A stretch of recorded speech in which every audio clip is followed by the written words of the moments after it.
Stick around today and we'll take a look at this Squier FSR Bullet Tele.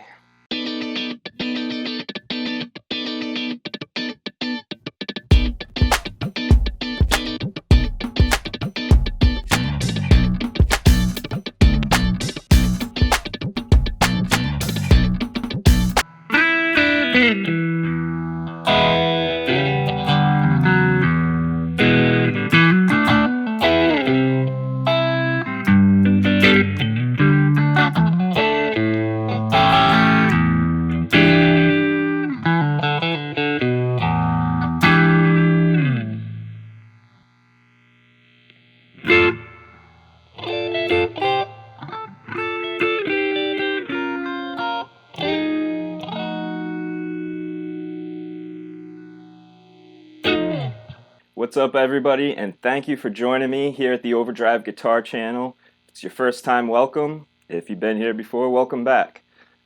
If you enjoy the content that I'm making, if you want to support me in any way, the easiest and cheapest, because it's free, way is to subscribe, hit the thumbs up, leave a comment, telling me what you want to see. Anything like that is helpful, awesome.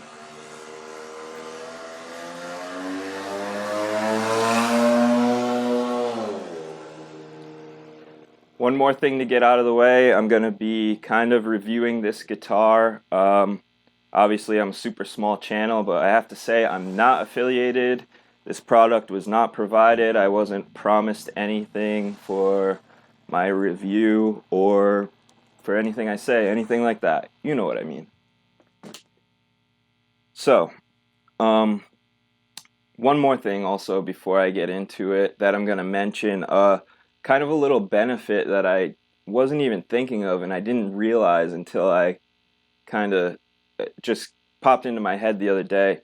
Another benefit of subscribing to my channel is that you get access to not only the playlists of the content that I've made, but also the playlists of backing tracks that I commonly use or guitar lessons that I like from other people that I think are great, super helpful, things like that.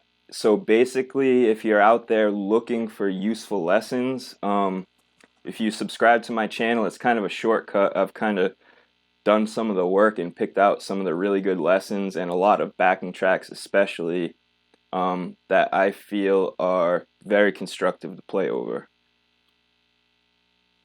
So let's get right into this review. This is a new Squier FSR Bullet Tele, Seafoam Green. Just bought it a couple of months ago. The one thing I will also say before we get into this, I'm using 920D custom shop pickups. They're called Texas Hot, I believe, something like that. But basically, they're their version of like a Texas Special. They are great pickups if you're looking for something in that vein and you don't want to spend a lot of money. These pickups are really, really good and they weren't very expensive at all. So because I have aftermarket pickups in this guitar, and most of the people who are going to be looking at this video, they're going to fall into two categories, either beginners or people looking to pick up a cheap guitar that they can mod and not have to worry about messing up something that costs a bunch of money. So I am going to put out another video for kind of the beginner crowd just because they're probably going to want to hear what the stock pickups sound like. And I'll just say right now, the stock pickups sounded decent. I was just looking for an old school Telecaster vibe. Actually, I'm going to show you something right now. Now, I don't think that the cheap single coils that come in guitars like this are necessarily bad pickups, but if you're looking for that single coil Telecaster sound, there's a few reasons why these kind of cheap Chinese pickups that come in the guitar aren't going to get you there. But the main reason that they're not going to get you to that classic single coil sound is if we take a look at the construction of a cheap single coil, we'll see that we have our pole pieces coming all the way through the pickup, through this plate, and these pole pieces are just metal. They're not actually magnets, they're just metal. And then we have two bar magnets that are just kind of glued up against those to magnetize them. Now, and that with the strings creates the inductance, which creates the current, which creates the sound. Now, if we take a look at the way that a classic, single coil, Fender style single coil is made, this is a 64 gray bottom Strat pickup, but same idea as a Telecaster pickup. If you see, we have the pole pieces that stick all the way through, but they don't stick through the back because they are the magnets, so they don't need to contact bar magnets on the back. This is a true single coil, and for all intents and purposes, this is a P90. I mean, what defines what a pickup is the materials and the way they're put together, basically, and everything about this besides obviously the size of a normal P90 bobbin.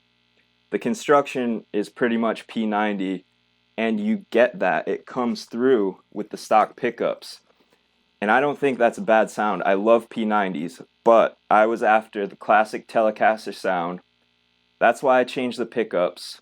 Long story short, if you want to hear the stock pickups, there will be a video coming out shortly after this one where I compare these 920D pickups to the stock pickups.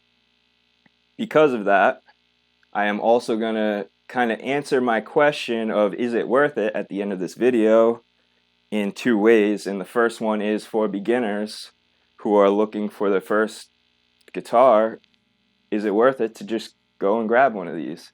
The second is if you're maybe a more experienced player, a tinkerer and a modder, is it worth it to go pick one of these up to take home and mod and make your own and not have to worry about ruining an expensive instrument?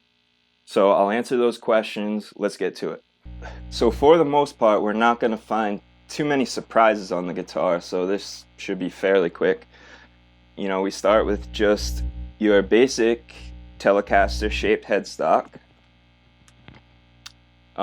maple neck like you'd expect, and we have kind of the die-cast sealed tuners that you'd expect to see on any instrument of this kind of level and price range. Whether it was Squier or another company, you're probably going to find these same tuners. Now this is one of the points that I feel guitar has come a long way. I know guitar has come a long way. Since I was a beginner, if you bought a guitar that was on this level, first of all, they were actually more money back then, and they were terrible, especially the tuners. If anybody remembers, everything in this price range used to come with those kind of, they had like a tin box on the back, and it was like a rectangle kind of shaped box with a dome on the back, and these tuners were just terrible. I'm so glad they seem to be pretty much phased out of the industry because they're useless. In my opinion, a big company like Fender, who obviously is making Squier, shouldn't be putting out any guitars that aren't worthy of being called an instrument. And in my opinion, if a guitar can't stay in tune, it's not really an instrument. It's kind of a toy shaped like a guitar, something like that. But I digress. So we have our basic, just black, very plain logo because this is the Bullet, the lowest point. Here's our Truss Rod Adjustment, obviously, with the plastic liner. Here we have a basic plastic nut, everything you'd expect to see. And the nut is where I'm going to pause and say, what are you thinking, Fender? Because, not the nut material, sorry, the nut width. So, everything about the Affinity, when I was shopping online, everything about the Squier Affinity series I liked more. except the nut is narrower on the affinity than the bullet. I really can't think of any angle where this kind of makes sense, and I'm not really sure why Fender would do any different nut widths aside from maybe mini guitars or something like that. Typically, standard practice in any manufacturing facility is to standardize everything to make it cheaper and in a lot of cases better. So I'm not sure what they're thinking there. In my opinion, any experienced player who's shopping in this price range for whatever reason is gonna pass on the affinity in favor of the bullet on that alone. So what are you thinking, Fender? I digress. So we have a very, very smooth, unfinished neck, which I love. When you get into the higher price points, you start to get kind of your gloss finishes and stuff. I'm not the hugest fan of the gloss finishes. I always rough them up or do something to get rid of the gloss. I can't stand it. Now, the biggest drawback, in my opinion, of this guitar, I'm going to talk about right now. The fretboard. So this fretboard is made of Indian laurel. Anybody who's been following guitars lately knows about kind of the CITES issues with rosewood, and there was kind of a scramble to find alternatives and cheap alternatives. Indian laurel is something that a lot of companies opted for, and I have not had a good experience with it. We'll try to pick this up on the camera. So Indian laurel has these, I'll see if I can get it. It has this grain. First of all, a grain, and second of all, these kind of pinholes. And it's the grain that's the biggest issue for me. Now let's see if you can hear this. I'm just going to run my fingernail across the wood of the fretboard.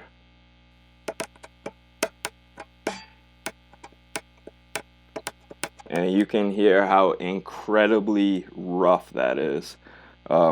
Big, open, porous grain. For a beginner, it's great. For a beginner, first of all, isn't going to notice. Second of all, you're probably not going to be bending strings up against the fretboard and things like that if you're a beginner. But I just feel like it's terrible for anybody who loves guitar and is kind of, I guess, anal about it like I am. So moving down, we have our body. Pretty much the only reason why this is an FSR is the paint job. FSR just means Fender Special Run, if you don't know. So this is seafoam green. It looks great, no problems with the finish. I love it. One thing to keep in mind, your lower level, especially your bullets, this body is thinner than a standard Telecaster. So some people might say that's okay, it'll be lighter, things like that. But we talked about our kind of two different categories of people who are going to be buying these. Now, if you're a modder and you want to go kind of beyond just switching the pickups, this becomes a problem. The body thickness affects things like the routing. So full-size components, like controls, might not fit. I actually had to modify the cavity slightly to fit full-size controls in. If you wanted to put a push-pull, it might not fit because the body is so thin. Things like that you really just have to think about. So that is kind of the drawback if you're a modder. Now, if you're a modder in the sense that you want to do a cool paint job, maybe change some pickups, things like that, it's a great guitar for that. But things like, if you notice the bridge, that's not a standard Telecaster style bridge. You actually can't get a you actually can't get a barrel saddle Telecaster style bridge for this Telecaster. That to me is a big drawback because, like I said, I was looking for the classic Telecaster sound. So everything else is pretty much standard, string through body. I'll go through a few sounds real quick. I'll do one high gain sound on the bridge. These pickups sound great high gain, but it's not really my thing. If there's any unusual gear, I'll put it up on the screen. So let's listen.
So as you can see, relatively easy playing guitar, great sounding pickups.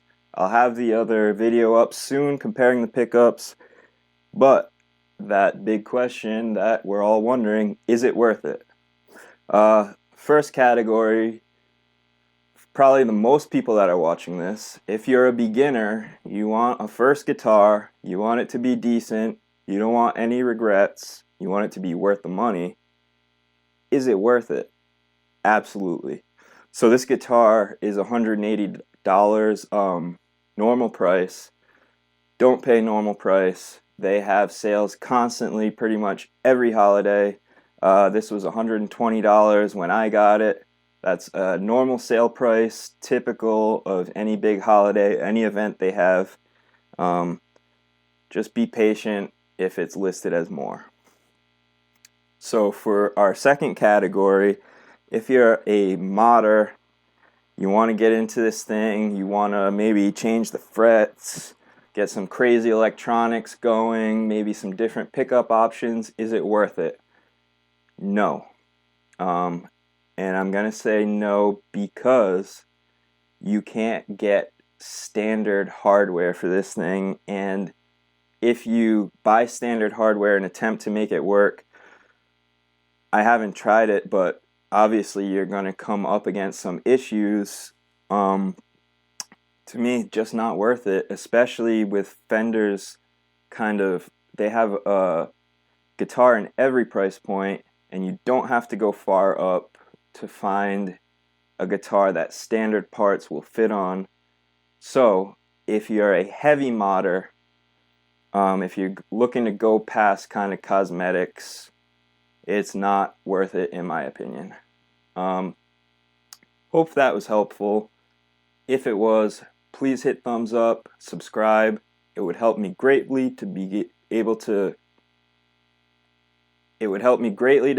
continue this journey to create content and hopefully get a little better at it. So thank you for joining me. Keep rocking out there, guys.